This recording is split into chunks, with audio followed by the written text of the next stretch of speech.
Sometime in 2009 on a local torrent site, in my upload about fuel-free technologies, one user wrote that his friend brought it from the United States of America.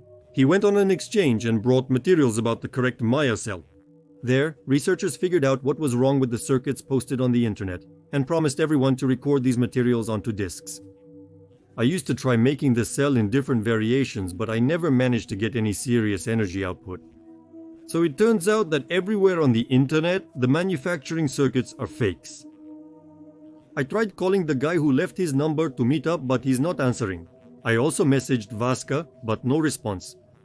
After about a month or a month and a half, he finally replied, revealing that he had been hiding.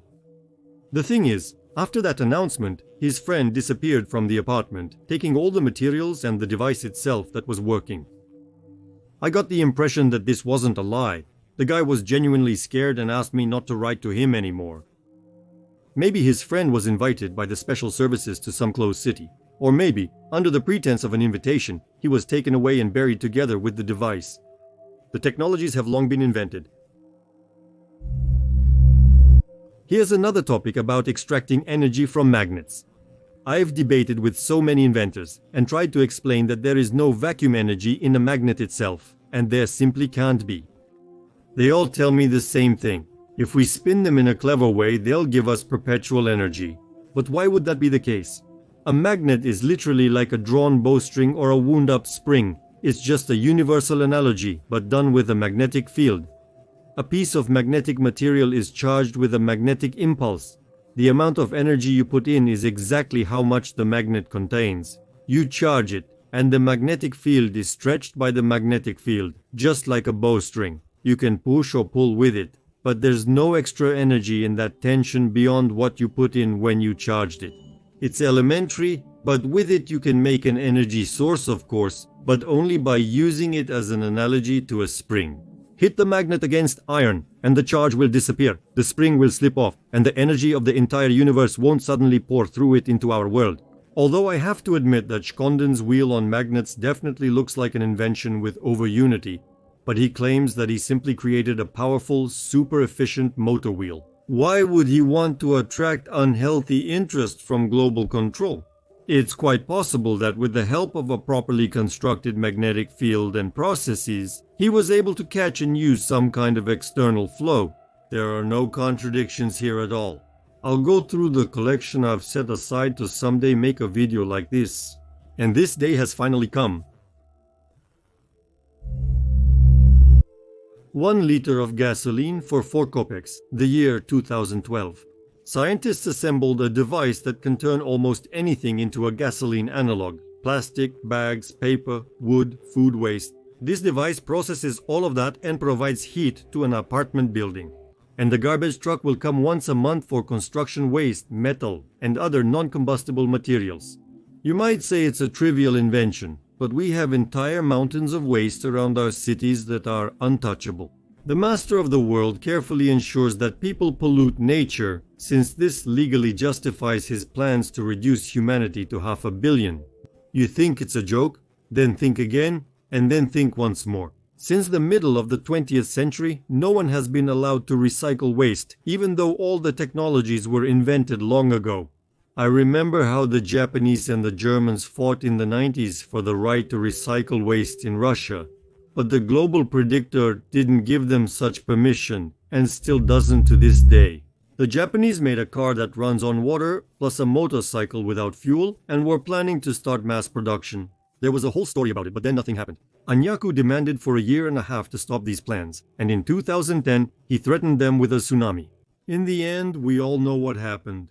There are such foolish people who claim that if fuel-free technologies existed, the Chinese would have flooded the whole world with them. Believe me, the Chinese are much more cautious than the Japanese. An Azerbaijani inventor structures water in such a way that it starts to burn. Water is poured into the turbo generator unit, and the used fuel is sent to a neighboring tank. We got 90% water and 10% dead hydrocarbons. 5 minutes of fruitless hissing, and the unit turns into a fire-breathing serpent. The hydrogen is burning. Turbo generator units heat the rooms, steam the concrete panels and blocks. The scientist has said his word. Now it's the officials' turn, but as always, they're short on time. 8 cubic meters of diesel fuel.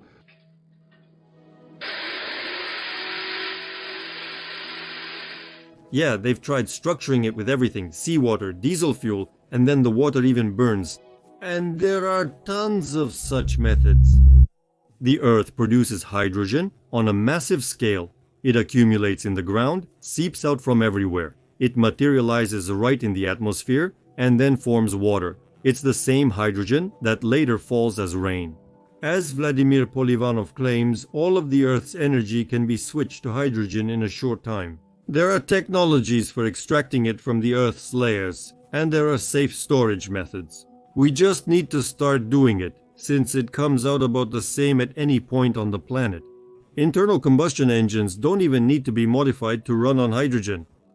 And this was proven by Lieutenant Boris Shelish in blockaded Leningrad. Watch the documentary film Hydrogen Lieutenant. The inventor adds superheated steam to the furnace at a temperature of 600 degrees. The steam breaks down into its components and burns. The firewood then serves as a wick. One load of firewood burns several times longer at a temperature of over 1000 degrees. With a bluish flame, this is the color of hydrogen burning. This experiment showed that when we supply steam to the burner, the temperature is significantly higher. Water vapor is supplied together with natural gas and provides fuel savings of 50% or more. Statistics show the following. 1 cubic meter of water vapor replaces 2.5 cubic meters of natural gas and about 40 cubic meters of atmospheric air. And if, before supplying the water vapor to the combustion zone, it is passed through an electric field, a stream of hydrogen is formed, which will burn independently. It's not necessary. No coal gas or anything else is needed. Few scientists even suspect that water burns just like that, without any structuring or decomposition. There is such a fact. Industrial fires are not extinguished with water, for the simple reason that when the temperature exceeds 1500 degrees, water itself decomposes into hydrogen and oxygen and starts to burn at temperatures up to 2500 degrees. It's the same as pouring gasoline on a burning house. For water to burn, it's enough to simply supply superheated steam into a furnace made of high-temperature ceramics, heated to a temperature of 2500 degrees. And we get an endless source of energy on any scale, provided of course that there is water in any form. Such a heating device can be made in any form, from a special home stove to large industrial furnaces. The experimenters in these videos are doing exactly that.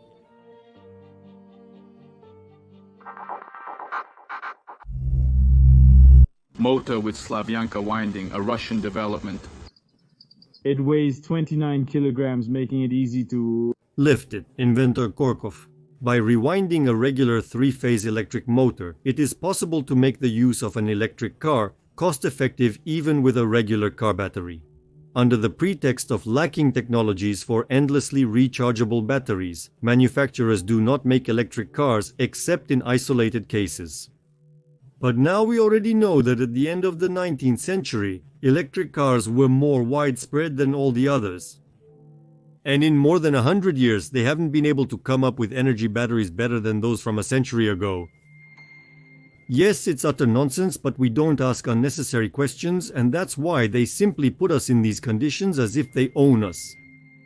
The Tavria's top speed is 68 miles /h, with a range of about 62 miles on a single charge.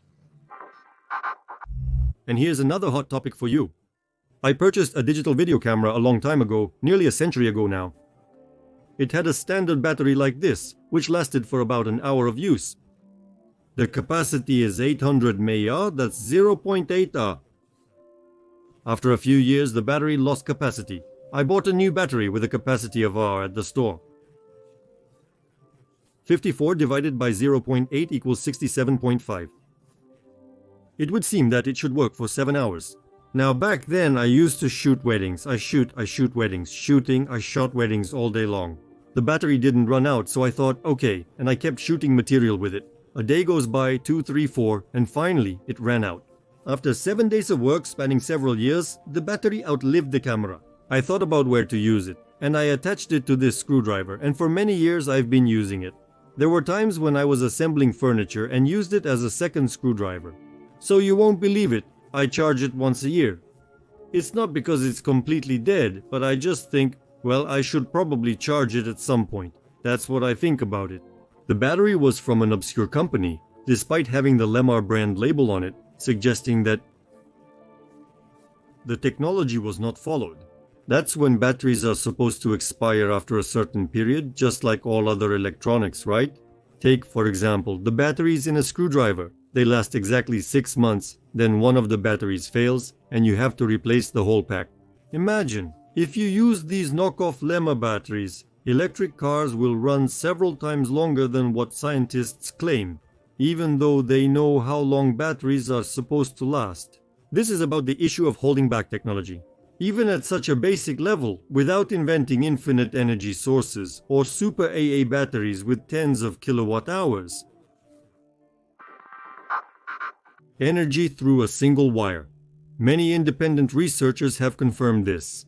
If you want, you can personally repeat this on your own, but I saw it on television for the first time.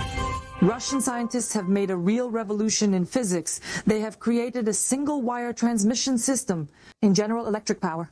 It's almost impossible to see the wire stretched to the stand. The cross-section diameter is just 8 microns, 10 times smaller than a human hair.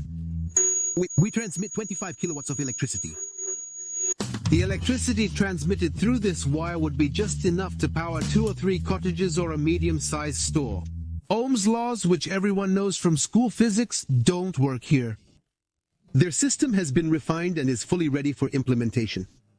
The new electricity transmission method has a clear advantage: virtually zero losses during transmission. There is no need to spend tons of metal on creating thick multi-core wires. It is possible to do away with the construction of numerous transformer substations. However, energy specialists are not rushing to implement this innovation. Scientists are working on creating another technology for transmitting electricity completely wirelessly through the air. But whether these experiments will go beyond the laboratory and when this will happen is a big question. This was the Energetica program about the explosive industry. See you next week. In fact, global governance doesn't need either ecology or economy. It simply needs the maximum exploitation of humanity. Many inventors are puzzled that manufacturers are not at all interested in inventions that save energy, even though every percent could save billions. But the researcher usually has no idea that manufacturers simply don't need this.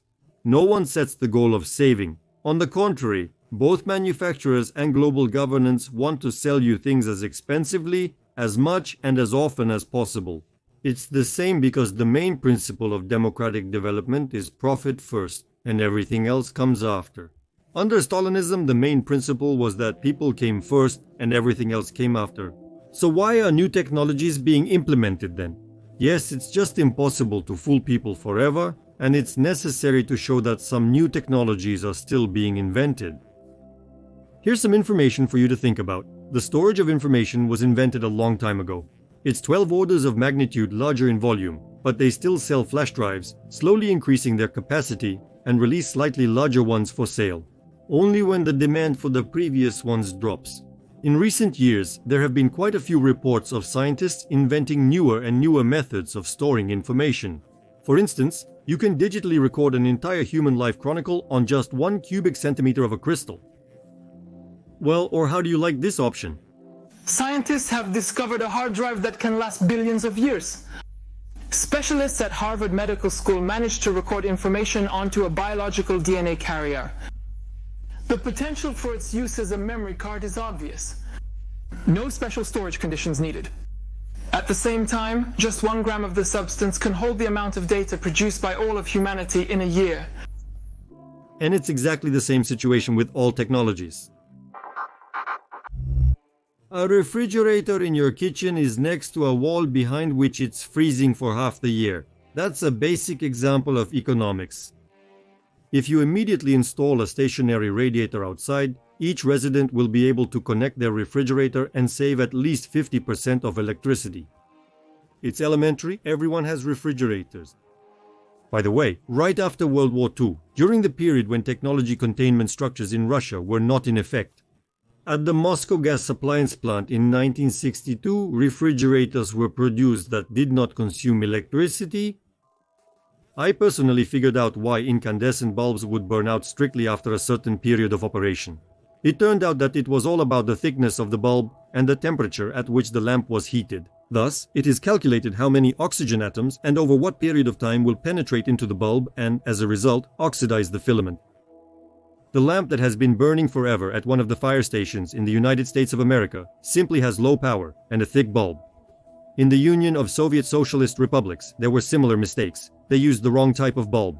After that, all batches of the released lamps were withdrawn since they would have worked for about 50 years. And there are plenty of such examples, when just a slight relaxation is enough, and inventors immediately start producing similar devices. Similar cases were repeatedly recorded in the wild 90s, when cars running on water started appearing in cities. Then they also caught on and shut down the operation. Now something similar is happening in Ukraine. There are plenty of such inventors there. How far can you go on this tank with 350 kilowatts? 3 liters. Russian scientists in Dubna, near Moscow, have made a discovery that promises to become a global sensation. Researchers are demonstrating the results of an experiment to create the most efficient alternative energy source currently in existence. An invention of the year 2003. The star battery collects solar energy in all available ranges, even at night. And again, all these little finger batteries with kilowatt power. Capacity. If the capacity of a regular fingered battery is only 1 amp hour, then a similar star battery has 10,000 times more. Scientists vow to develop prototypes for mass production within 2 years. The government really supported us, and the Academy of Sciences supported us as well. They invented engines that have much more power with the same consumption. The size and weight are dozens of times smaller, and the response to turning on the engine is also dozens of times faster. Repair is simple. You just take it out, click it, snap in a working plate, and everything assembles like a Kalashnikov rifle, using a modular method to the required power. What possibilities do such engines offer?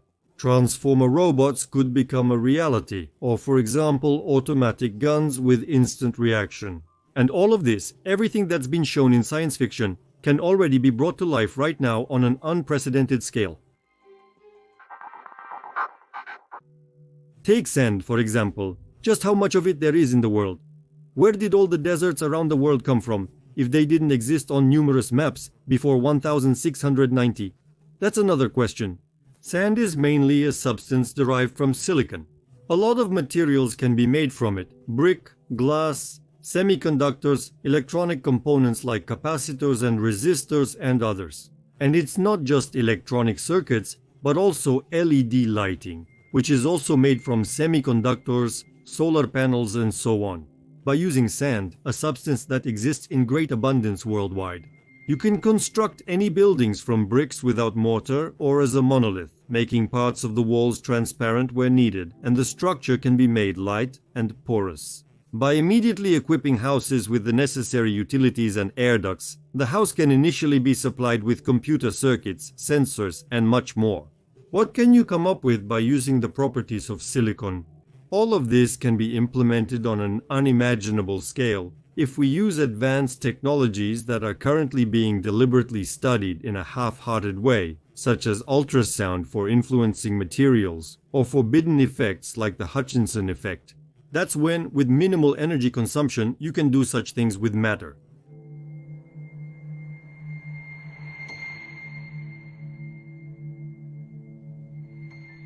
Alternative researchers have repeatedly voiced their theories about how our ancestors cast things in this way, from mountains to elements of city architecture, including sculptures.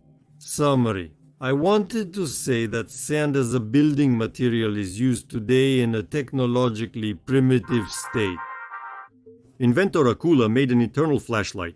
I once heard his explanation that he came to the conclusion that it was not ether energy, but about the transformation of ferrite material into energy. In the end, the ferrite runs out, its structure breaks down, and it crumbles into dust. Then I would wind neutherite or iron, depending on what it was, and again you would have this eternal, so to speak, flashlight working for you. The process of converting matter into energy, which is also not bad since there's plenty of matter around. You just need to figure out how to do it efficiently and with minimal costs. The use of the ionosphere, water masses, and the Earth as a capacitor, constantly filled with energy. Actually, these are the technologies of atmospheric electricity that civilization used right up until the beginning of the 20th century.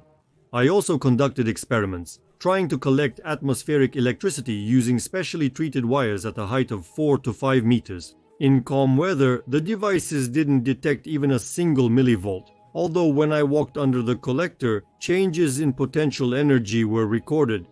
If the upper layer of the ionosphere apparently used to be quite low above the Earth, then the height of any house was enough to collect it, and the height of a church would guarantee it under any weather conditions. But now you have to install taller masts next to bodies of water, and it is also possible to fully provide the population with free electricity. But how is it forbidden to us? I'm deliberately not showing here inventions with cold nuclear fusion, plasma hydrogen generators, numerous resonance technologies. Otherwise you could simply drown in the flow of inventions that are not welcomed by official science. Appreciate the inspiration of the article 2013. The energy revolution is scheduled for the summer. Here they announce the discovery of cold nuclear fusion, the invention of Rossi, who is already selling fuel-free generators everywhere. And every time, for the entire 20th century, it seemed like the world was on the verge of a grand technological breakthrough, mastering the solar system and beyond. But no, 100 years go by, and we keep treading in place, still stuck right where we started.